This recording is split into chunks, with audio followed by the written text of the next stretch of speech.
मैं doctor सुंदरजीत Kaur Buttar lecturer Punjabi सरकारी कन्या senior secondary school camp Batala जिला गुरदासपुर तो तुहानू सारिਆਂ ਨੂੰ सत्कार ते प्यार भरपूर सत श्री अकाल कहनी आ।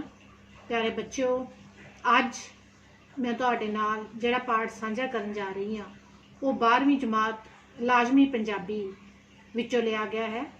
पाठ का नाम है पंजाब दे रस्म रिवाज।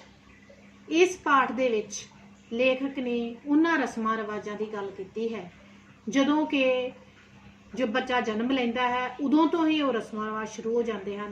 फिर विआह समय ते फिर जदों बंदा इस दुनिया ते चला जाता है उस वेले भी साडे सभ्याचार विच अनेकां ही रस्मां रिवाज हैं। बेशक हुण उन्हां रस्मां रिवाजां दा ढंग बदल गया है, पर अज भी किते ना किते वो रस्मां रिवाज साडे नाल चलदे आ रहे हैं। इहो कुछ ही इस लेख दे विच दस्सिया है ते आओ साझा करते हाँ पंजाब दे रस्म रिवाज। प्यारे बच्चों, अज असीं लाजमी पंजाबी 12वीं जमात विचला लेख पंजाब दे रस्म रिवाज तुहाडे नाल साझा करांगे। इस तो पहलां इस दे लेखक गुलजार सिंह संधू जी दे जीवन दे बारे विच कुछ जाणीए।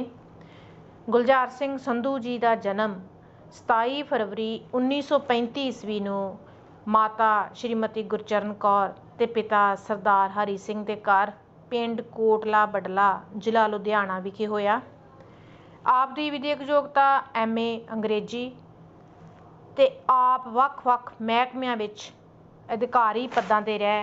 इस तो बिना आप पंजाबी यूनीवर्सिटी पटियाला विच पत्रकारी विभाग विच प्रोफैसर भी रहे हैं।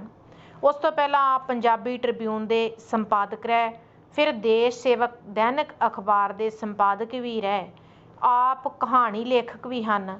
हुसन दिहानी, एक सांझ पुरानी ਅਤੇ सोने की इटाप के मुख कहानी संग्रह हैं।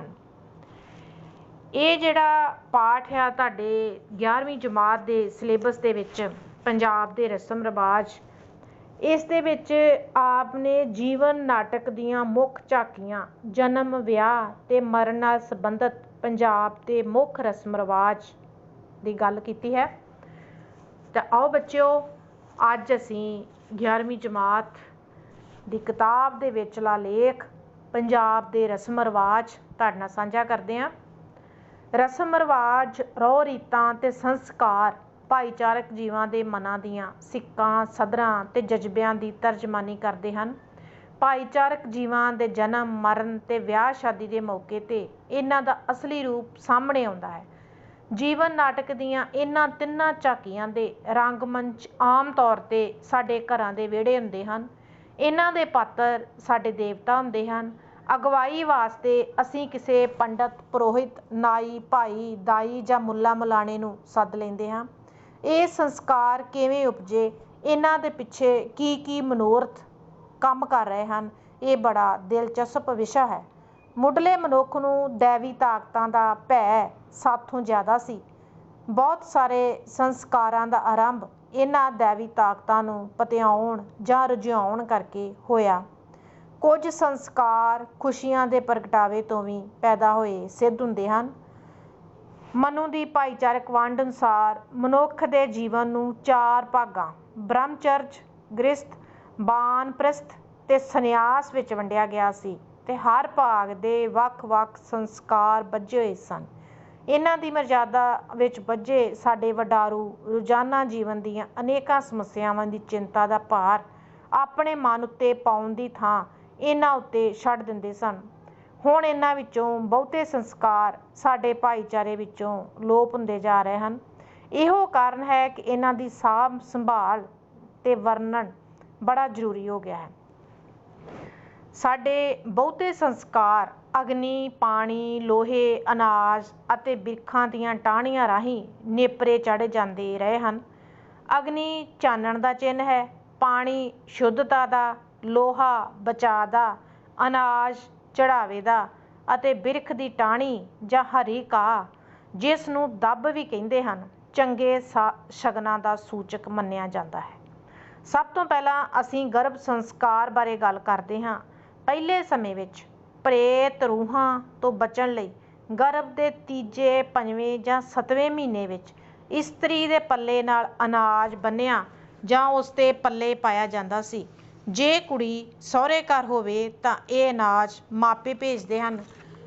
ਉਹ ਇਸ ਨੂੰ ਰਿੰਨ ਕੇ ਖਾਂਦੀ ਸੀ ਤੇ ਭਾਈਚਾਰੇ ਵਿੱਚ ਵੰਡਦੀ ਸੀ।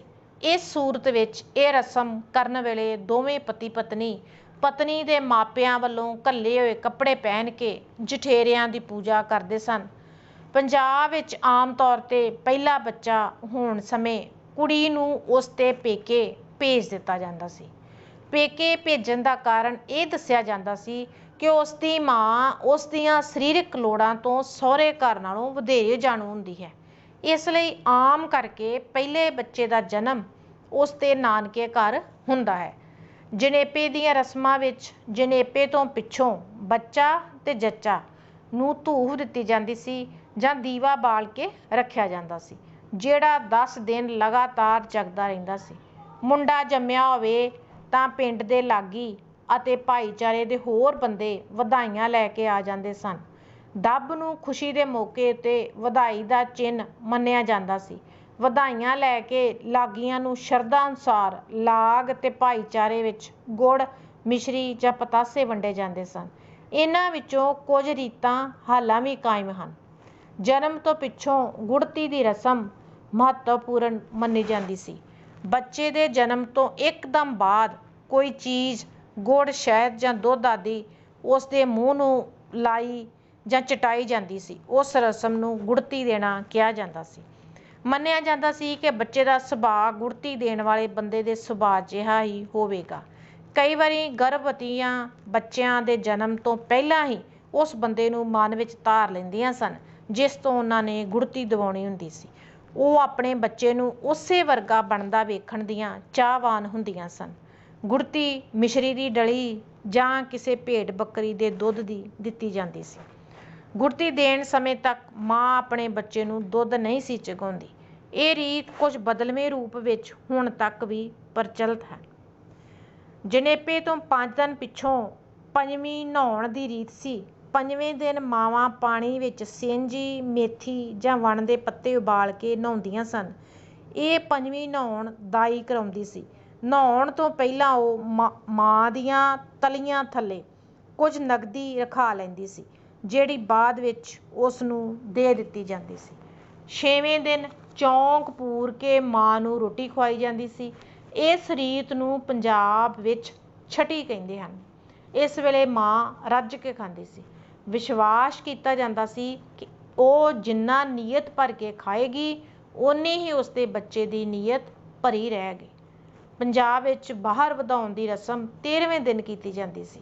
ਮੁੰਡਾ ਹੋਵੇ ਤਾਂ ਇਸ ਸਮੇਂ ਸਾਰੇ ਲਾਗੀ ਤੋਹਫੇ ਲੈ ਕੇ ਵਧਾਈਆਂ ਦੇਣ ਆਉਂਦੇ ਸਨ।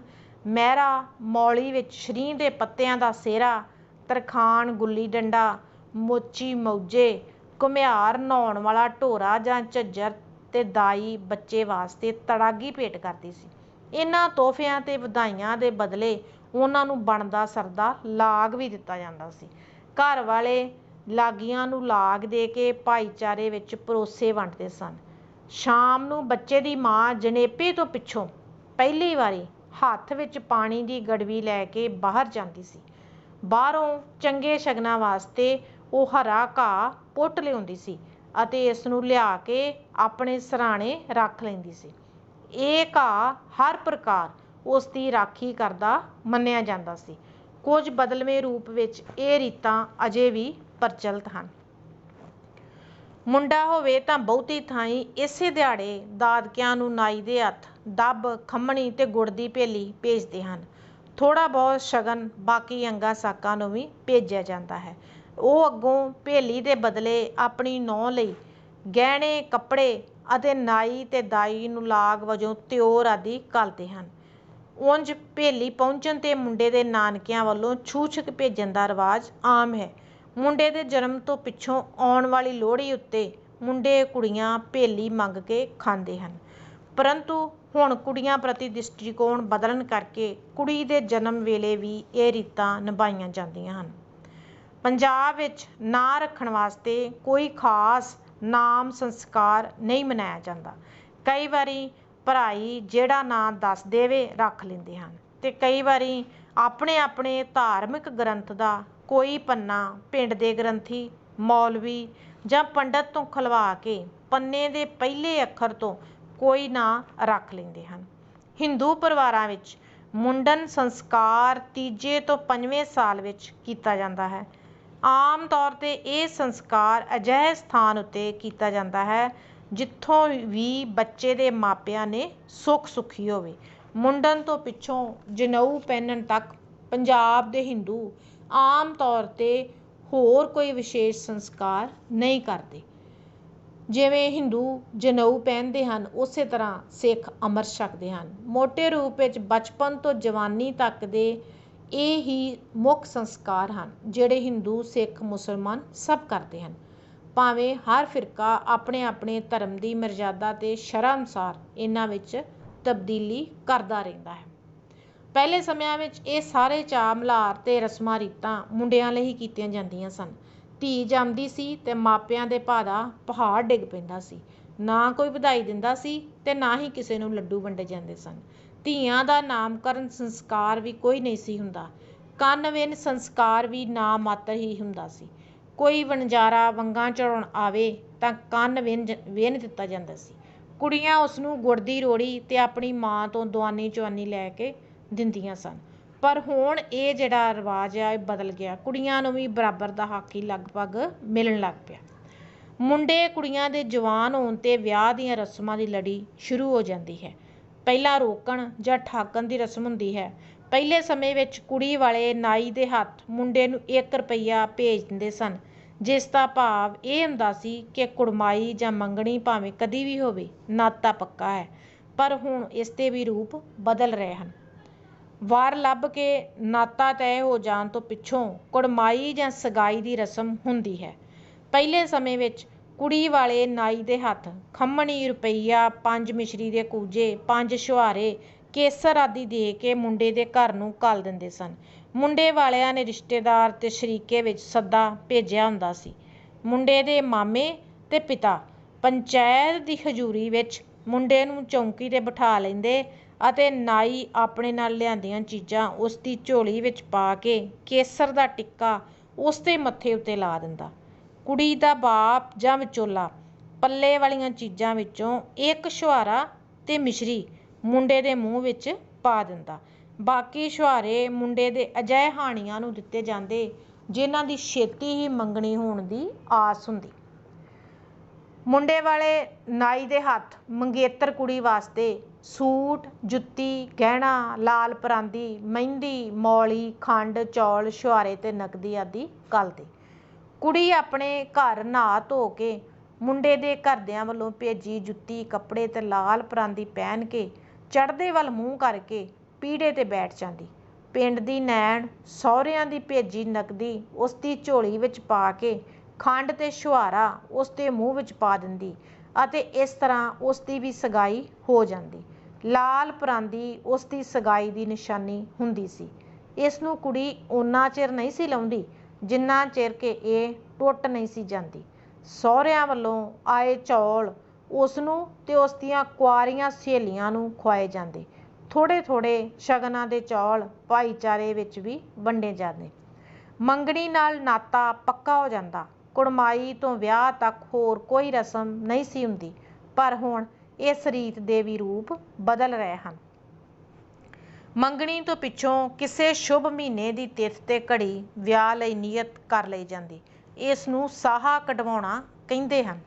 ਇਸ ਤੋਂ ਪਿੱਛੋਂ ਜਦ ਵਿਆਹ ਵਿੱਚ ਥੋੜ੍ਹੇ ਦਿਨ ਰਹਿ ਜਾਣ ਤਾਂ ਕੁੜੀ ਵਾਲੇ ਸਾਏ ਦੀ ਚਿੱਠੀ ਜਾਂ ਲਗਨ ਲਿਖਾਉਂਦੇ। ਚਿੱਠੀ ਨੂੰ ਦੱਬ, ਚੌਲ, ਹਲਦੀ, ਖੰਮਣੇ ਆਦਿ ਵਿੱਚ ਲਪੇਟ ਕੇ ਨਾਈ, ਪੰਡਤ ਜਾਂ ਵਿਚੋਲੇ ਆਦਿ ਦੇ ਹੱਥ ਮੁੰਡੇ ਵਾਲਿਆਂ ਨੂੰ ਭੇਜਿਆ ਜਾਂਦਾ ਹੈ। ਇਹ ਚਿੱਠੀ ਪੰਚਾਇਤ ਅਤੇ ਮੁੰਡੇ ਨੂੰ ਬਿਠਾ ਕੇ ਸਭ ਦੀ ਹਾਜ਼ਰੀ ਵਿੱਚ ਖੋਲ੍ਹੀ ਅਤੇ ਪੜ੍ਹੀ ਜਾਂਦੀ ਹੈ। ਨਾਈ ਜਾਂ ਪੁਰੋਹਿਤ ਨੂੰ ਲਾਗ ਦੇ ਕੇ ਵਾਪਸ ਭੇਜ ਦਿੱਤਾ ਜਾਂਦਾ ਹੈ। ਸਾਏ ਦੀ ਚਿੱਠੀ ਤੋਂ ਪਿੱਛੋਂ ਦੋਹਾਂ ਘਰਾਂ ਵਿੱਚ ਵਿਆਹ ਦੀਆਂ ਤਿਆਰੀਆਂ ਸ਼ੁਰੂ ਹੋ ਜਾਂਦੀਆਂ ਹਨ। ਕੁੜੀ ਵਾਲੇ ਭਾਈਚਾਰੇ ਵਿੱਚ ਮੌਲੀ ਜਾਂ ਰੂੰ ਕੱਤਣ ਤੇ ਪੀਣ ਲਈ ਦਾਣੇ ਵੰਡ ਦਿੰਦੇ ਹਨ। ਪਰ ਅੱਜ ਕੱਲ੍ਹ ਅਜਿਹੇ ਕੰਮ ਮਸ਼ੀਨਾਂ 'ਤੇ ਕਰਵਾ ਲਏ ਜਾਂਦੇ ਹਨ। ਫਿਰ ਵੀ ਕੁੜੀ ਦਾ ਵਿਆਹ ਸਾਰੇ ਭਾਈਚਾਰੇ ਦਾ ਕੰਮ ਸਮਝਿਆ ਜਾਂਦਾ ਹੈ ਤੇ ਜਿਸ ਵਿੱਚ ਵਿੱਤ ਅਨੁਸਾਰ ਸਭ ਦੇ ਸਭ ਹਿੱਸਾ ਪਾਉਂਦੇ ਹਨ।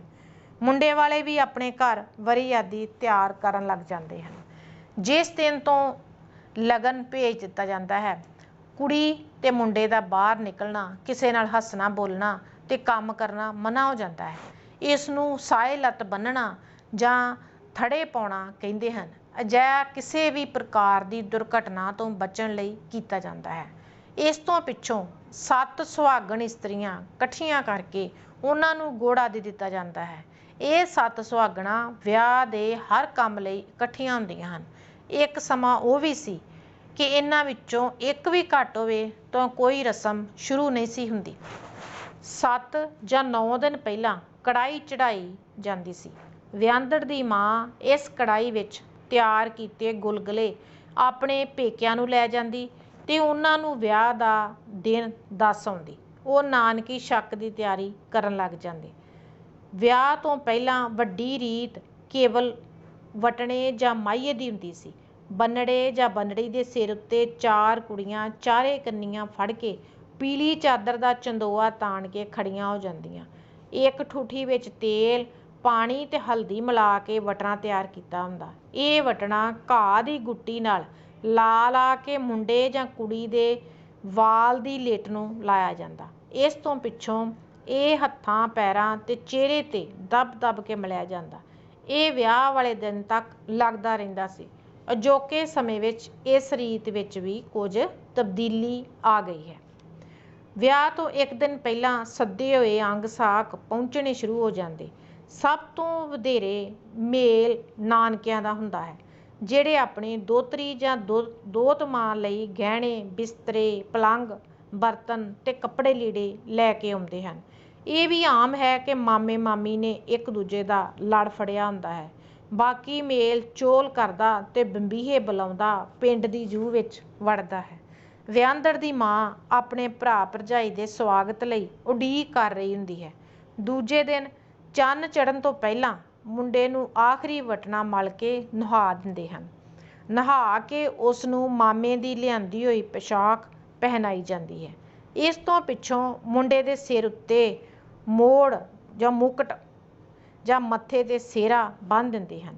ਸਰਬਾਲੇ ਨੂੰ ਵੀ ਇਸੇ ਤਰ੍ਹਾਂ ਨਹਾ ਕੇ ਸਿਹਰਾ ਬੰਨ੍ਹਿਆ ਜਾਂਦਾ ਹੈ ਤੇ ਤਿਆਰ ਕੀਤਾ ਜਾਂਦਾ ਹੈ। ਇਸ ਤੋਂ ਪਿੱਛੋਂ ਘੋੜੀ ਦੀ ਰੀਤ ਹੁੰਦੀ ਹੈ। ਘੋੜੀ ਚੜ੍ਹਨ ਤੋਂ ਪਹਿਲਾਂ ਮੁੰਡੇ ਦੀ ਭਰਜਾਈ ਸੁਰਮਾ ਪਾ ਕੇ ਸੁਰਮਾ ਪਵਾਈ ਲੈ ਲੈਂਦੀ ਹੈ। ਉਸ ਤੋਂ ਪਿੱਛੋਂ ਉਸ ਦੀ ਭੈਣ ਵਾਗ ਫੜਦੀ ਹੈ ਤੇ ਲੜ ਜਾਂ ਪੱਲਾ ਝੱਲਦੀ ਨਾਲ ਤੁਰਦੀ ਹੈ। ਮੁੰਡੇ ਦੀ ਮਾਂ ਤੇ ਹੋਰ ਸ਼ਰੀਕਣੀਆਂ ਸਲਾਮੀਆਂ ਪਾਉਂਦੀਆਂ ਹਨ ਤੇ ਪੂਰੇ ਸ਼ਗਨ ਮਨਾ ਕੇ ਉਸ ਨੂੰ ਮੋਟਰ ਰੱਥ ਆਦਿ ਵਿੱਚ ਬਿਠਾ ਦਿੰਦੀਆਂ ਹਨ ਤੇ ਭੈਣ ਨੂੰ ਵਾਗ ਫੜਾਈ ਦੇ ਦਿੱਤੀ ਜਾਂਦੀ ਹੈ।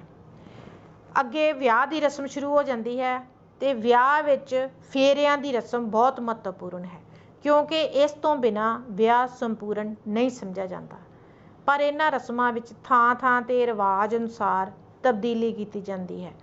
ਕੁੜੀ ਨੂੰ ਕੁੜੀ ਦਾ ਮਾਮਾ ਖਾਰਿਆਂ ਤੋਂ ਚੁੱਕ ਕੇ ਅੰਦਰ ਬਿਠਾ ਦਿੰਦਾ ਹੈ। ਇੱਥੇ ਹੀ ਕੁੜੀ ਦੀ ਮਾਂ ਮਾਮੇ ਨੂੰ ਮਿਸ਼ਰੀ ਜਾਂ ਦੁੱਧ ਦੇ ਕੇ ਸਨਮਾਨਦੀ ਹੈ। ਸਿੰਘ ਸਭਾ ਲਹਿਰ ਨੇ ਆਨੰਦ ਕਾਰਜ ਦੀ ਰੀਤ ਦਾ ਪ੍ਰਚਾਰ ਕੀਤਾ। ਇੱਥੇ ਹਵਨ ਦੀ ਥਾਂ ਸ੍ਰੀ ਗੁਰੂ ਗ੍ਰੰਥ ਸਾਹਿਬ ਦਾ ਪ੍ਰਕਾਸ਼ ਕੀਤਾ ਜਾਂਦਾ ਹੈ। ਫਿਰ ਸੁਹਾਗ ਜੋੜੀ ਸ੍ਰੀ ਗੁਰੂ ਗ੍ਰੰਥ ਸਾਹਿਬ ਦੇ ਆਲੇ ਦੁਆਲੇ ਲਾਵਾਂ ਦੇ ਪਾਠ ਤੇ ਕੀਰਤਨ ਸਮੇਂ 4 ਫੇਰੇ ਲੈਂਦੀ ਹੈ। ਚਾਰੇ ਲਾਵਾਂ ਪੜ੍ਹ ਕੇ ਗ੍ਰੰਥੀ ਜਾਂ ਭਾਈ ਆਨੰਦ ਸਾਹਿਬ ਦਾ ਪਾਠ ਕਰਕੇ ਭੋਗ ਪਾ ਦਿੰਦਾ ਹੈ। ਆਨੰਦ ਕਾਰਜ ਜਾਂ ਲਗਨ ਫੇਰਿਆਂ ਨਾਲ ਅਸਲੀ ਕਾਰਜ ਖਤਮ ਹੋ ਜਾਂਦਾ ਹੈ। ਇਸੇ ਤਰ੍ਹਾਂ ਜੰਝ ਦੇ ਤੁਰਨ ਤੋਂ ਪਹਿਲਾਂ ਕੁੜੀ ਵਾਲੇ ਮੁੰਡੇ ਵਾਲਿਆਂ ਨੂੰ ਅਤੇ ਆਪਣੇ ਭਾਈਚਾਰੇ ਨੂੰ ਦਿੱਤੇ ਜਾਣ ਵਾਲਾ ਦਾਜ ਤੇ ਖੱਟ ਵਿਖਾਉਂਦੇ ਹਨ। ਇਸ ਵਿੱਚ ਉਹ ਸਭ ਕੁਝ ਵਿਖਾਇਆ ਜਾਂਦਾ ਹੈ ਜਿਹੜਾ ਕੁੜੀ ਵਾਲੇ ਮੁੰਡੇ ਵਾਲਿਆਂ ਨੂੰ ਜਾਂ ਆਪਣੀ ਧੀ ਨੂੰ ਦਿੰਦੇ ਹਨ। ਦਾਜ ਵੇਖ ਕੇ ਬਰਾਤ ਤਾਂ ਚਲੀ ਜਾਂਦੀ ਹੈ, ਪਰ ਮੁੰਡਾ ਤੇ ਉਸ ਦਾ ਸਰਬਾਲਾ ਬੈਠੇ ਰਹਿੰਦੇ ਹਨ। ਭਾਈਚਾਰੇ ਦੀਆਂ ਔਰਤਾਂ ਮੁੰਡੇ ਨੂੰ ਸਲਾਮੀਆਂ ਪਾਉਂਦੀਆਂ ਹਨ, ਕੁੜੀਆਂ ਟਿਚਰਾਂ ਕਰਦੀਆਂ ਹਨ ਤੇ ਉਸ ਤੋਂ ਛੰਦ ਆਦਿ ਸੁਣਦੀਆਂ ਹਨ। ਸਰਬਾਲੇ ਨੂੰ ਤਾਂ ਬਸ ਹੱਥਾਂ ਉੱਤੇ ਹੀ ਚੁੱਕ ਲੈਂਦੀਆਂ ਹਨ। ਪਰ ਹੁਣ ਇਹਨਾਂ ਰੀਤਾਂ ਦੇ ਵਿੱਚ ਵੀ ਤਬਦੀਲੀ ਆ ਗਈ ਹੈ। ਇਸ ਤੋਂ ਪਿੱਛੋਂ ਜੰਝ ਵਿਦਾ ਕਰ ਦਿੱਤੀ ਜਾਂਦੀ ਹੈ। ਮਾਮਾ ਰੋਂਦਾ ਕਰਲਾਉਂਦਾ ਕੁੜੀ ਨੂੰ ਗੋਦੀ ਚੁੱਕ ਕੇ ਡੋਲੇ ਜਾਂ ਰੱਥ ਵਿੱਚ ਬਿਠਾ ਆਉਂਦਾ ਹੈ। ਮੁੰਡੇ ਦੇ ਘਰ ਪਹੁੰਚਣ ਉੱਤੇ ਮੁੰਡੇ ਦੀ ਮਾਂ ਸ਼ਗਨਾਂ ਦੀ ਥਾਲੀ ਲੈ ਕੇ ਨੌ ਪੁੱਤ ਨੂੰ ਲੈਣ ਜਾਂਦੀ ਹੈ। ਦਰਵਾਜ਼ੇ ਉੱਤੇ ਉਹ ਪਾਣੀ ਨਾਲ ਵਾਰਨੇ ਵਾਰਦੀ ਹੈ। ਉਹ 7 ਵਾਰੀ ਪਾਣੀ ਮੂੰਹ ਨੂੰ ਲਾਉਂਦੀ ਹੈ, ਭਾਵ ਉਹ ਪੁੱਤ ਦੇ ਦੁੱਖ ਆਪਣੇ ਸਿਰ ਲੈਣ ਦੀ ਕੁਰਬਾਨੀ ਕਰਦੀ ਹੈ। ਮੁੰਡਾ ਉਸ ਨੂੰ ਰੋਕਦਾ ਹੈ। 7ਵੀਂ ਵਾਰੀ ਤਾਂ ਉਸ ਦੀਆਂ ਦਰਾਣੀਆਂ ਜਠਾਣੀਆਂ ਉਸ ਨੂੰ ਬਿਲਕੁਲ ਹੀ ਉਹ ਪਾਣੀ ਨਹੀਂ ਪੀਣ ਦਿੰਦੀਆਂ। ਇਸ ਤੋਂ ਪਿੱਛੋਂ ਵਹੁਟੀ ਨੂੰ ਭਾਈਚਾਰੇ ਦੀਆਂ ਔਰਤਾਂ ਸ਼ਗਨ ਪਾਉਂਦੀਆਂ ਹਨ ਤੇ ਮੂੰਹ ਵੇਖਦੀਆਂ ਹਨ। ਇਸ ਤਰ੍ਹਾਂ ਅੱਗੇ ਜਨਮ ਤੇ ਵਿਆਹ ਦੀਆਂ ਮੁੱਖ ਰਸਮਾਂ ਤੋਂ ਪਿੱਛੋਂ ਅਕਾਲ ਚਲਾਣੇ ਜਾਂ ਮੌਤ ਦੀਆਂ ਰਸਮਾਂ ਦਾ ਜ਼ਿਕਰ ਕਰਨਾ ਵੀ ਬਣਦਾ ਹੈ। ਵਿਅਕਤੀ ਦੇ ਪ੍ਰਾਣ ਤਿਆਗਣ ਤੋਂ ਪਿੱਛੋਂ ਤ੍ਰੀਮਤਾਂ ਘਰ ਵਿੱਚ ਵੈਣ ਪਾਉਣ ਲੱਗ ਜਾਂਦੀਆਂ ਹਨ ਅਤੇ ਮਰਦ ਬਾਹਰ ਫੂੜੀ ਵਿਛਾ ਕੇ ਬੈਠ ਜਾਂਦੇ ਹਨ। ਸਾਰੇ ਉਸ ਦੇ ਚੰਗੇ ਅਮਲਾਂ ਦੀ ਸਿਫਤ ਕਰਦੇ ਹਨ। ਫਿਰ ਮ੍ਰਿਤਕ ਨੂੰ ਆਖਰੀ ਇਸ਼ਨਾਨ ਕਰਵਾਇਆ ਜਾਂਦਾ ਹੈ। ਜੇ ਇਸਤਰੀਆਂ ਸੁਹਾਗਣ ਮਰੀ ਹੋਵੇ ਤਾਂ ਕੱਪੜਿਆਂ ਨਾਲ ਗਹਿਣੇ ਤੇ ਲਾਲ ਚੰਦੋਰੀ ਪਹਿਨਾ ਕੇ, ਹੱਥਾਂ ਪੈਰਾਂ ਨੂੰ ਮਹਿੰਦੀ ਤੇ ਹੋਠਾਂ ਨੂੰ ਦੰਦਾਸਾ, ਅੱਖਾਂ ਵਿੱਚ ਸੁਰਮਾ, ਵੀਣੀ ਉੱਤੇ ਚੂੜੀਆਂ ਤੇ ਮੱਥੇ ਤੇ ਬਿੰਦੀ ਲਾ ਕੇ ਅੰਤਮ ਯਾਤਰਾ ਲਈ ਤਿਆਰ ਕਰਦੇ ਹਨ। ਮ੍ਰਿਤਕ ਨੂੰ ਨਹਾਉਂਦਿਆਂ ਉਧਰ ਚਿਖਾ ਵਾਸਤੇ ਬਾਲਣ ਢੋ ਲਿਆ ਜਾਂਦਾ ਹੈ ਤੇ ਇੱਧਰ ਅਰਥੀ ਤਿਆਰ ਕਰ ਲਈ ਜਾਂਦੀ ਹੈ। ਅਰਥੀ ਵਾਸਤੇ ਬਾਂਸ ਜਾਂ ਬੇਰੀ ਦੀ ਲੱਕੜ ਵਰਤੀ ਜਾਂਦੀ ਹੈ। ਕਿੱਲਾਂ ਦੀ ਥਾਂ ਭੱਬੜ ਆਦਿ ਨਾਲ ਹੀ ਅਰਥੀ ਦੀਆਂ ਲੱਕੜੀਆਂ ਨੂੰ ਬੰਨ੍ਹਿਆ ਜਾਂਦਾ ਹੈ। ਘਰ ਤੋਂ ਸਿਵਿਆਂ ਨੂੰ ਜਾਂਦੇ ਸਮੇਂ ਮ੍ਰਿਤਕ ਦੇ ਕਰੀਬੀ ਰਿਸ਼ਤੇਦਾਰ ਉਸ ਦੀ ਅਰਥੀ ਨੂੰ ਆਪਣੇ ਮੋਢਿਆਂ ਉੱਤੇ ਚੁੱਕ ਕੇ ਲਿਜਾਂਦੇ ਹਨ। ਘਰੋਂ ਤੁਰਨ ਸਮੇਂ ਰਸਮੀ ਤੌਰ ਤੇ ਉਸ ਦੀ ਮ੍ਰਿਤਕ ਦੇਹੀ ਤੋਂ ਪੈਸੇ ਵਾਰ ਕੇ ਉਸ ਦਾ ਭਾੜਾ ਜਾਂ ਕਿਰਾਇਆ ਉਤਾਰ ਦਿੱਤਾ ਜਾਂਦਾ ਹੈ। ਅੱਧ ਮਾਰਗ ਤੋਂ ਪਿੱਛੋਂ ਇਸਤਰੀਆਂ ਉੱਥੇ ਹੀ ਬੈਠ ਜਾਂਦੀਆਂ ਸਨ ਤੇ ਮਰਦ ਅਰਥੀ ਨਾਲ ਚਲੇ ਜਾਂਦੇ ਸਨ।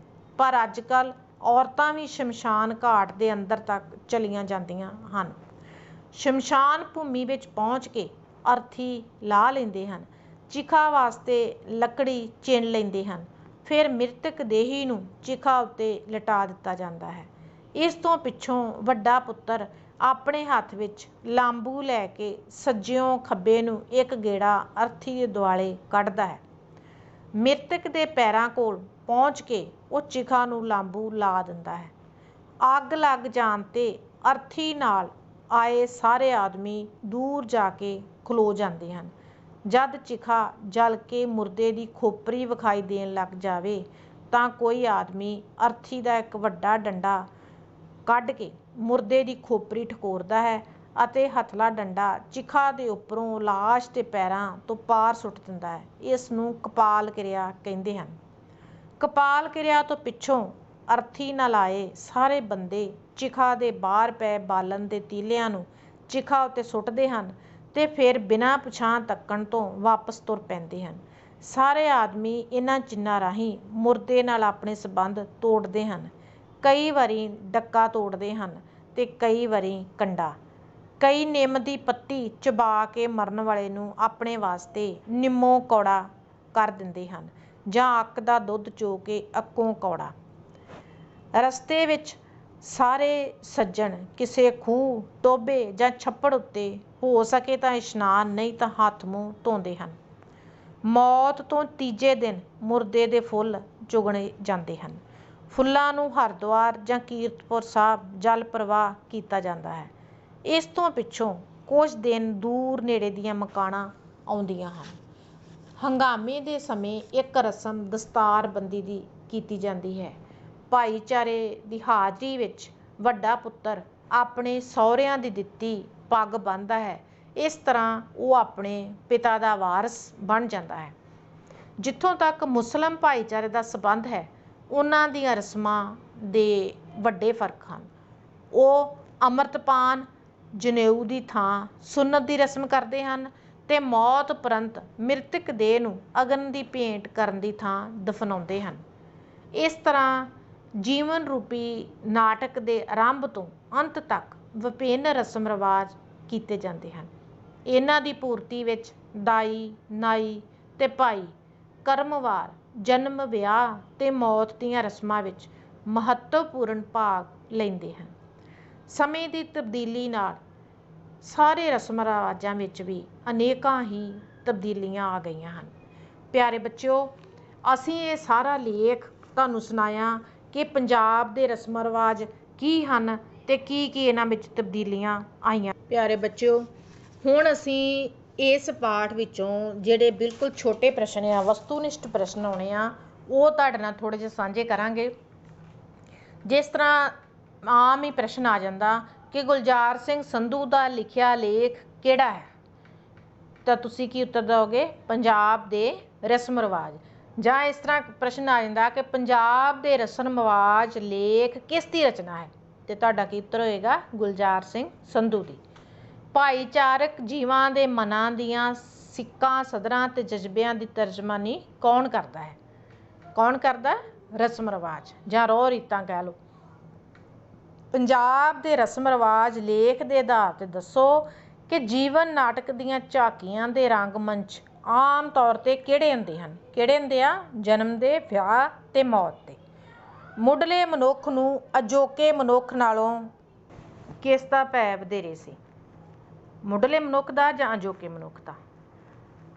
ਇਹਦੇ ਵਿੱਚ ਆ ਕਿ ਦੈਵੀ ਤਾਕਤਾਂ ਦਾ, ਉਸ ਵੇਲੇ ਦੀਆਂ ਦੈਵੀ ਤਾਕਤਾਂ ਦਾ ਮੁੱਢਲੇ ਮਨੁੱਖ ਨੂੰ ਜਿਹੜਾ ਸੀ ਅਜੋਕੇ ਮਨੁੱਖ ਨਾਲੋਂ ਵੱਧ ਭੈ ਵਧੇਰੇ ਸੀ।